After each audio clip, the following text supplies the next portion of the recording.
Federalun, serangan Rusia ke Ukraina menyebabkan adanya ledakan di dekat kota-kota besar di Ukraina.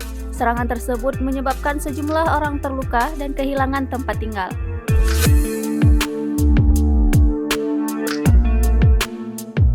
Serangan rudal dan ledakan telah dilaporkan di beberapa bagian Ukraina, termasuk di ibu kota Kiev dan Kharkiv sejak kemarin.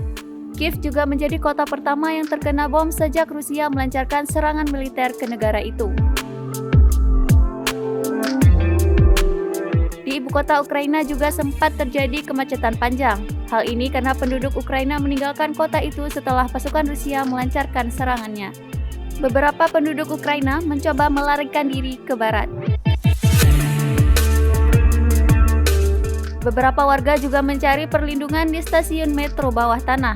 Sementara yang lain berusaha melarikan diri dengan kereta api, bus, atau kendaraan pribadi setelah wilayah udara Ukraina ditutup untuk penerbangan sipil.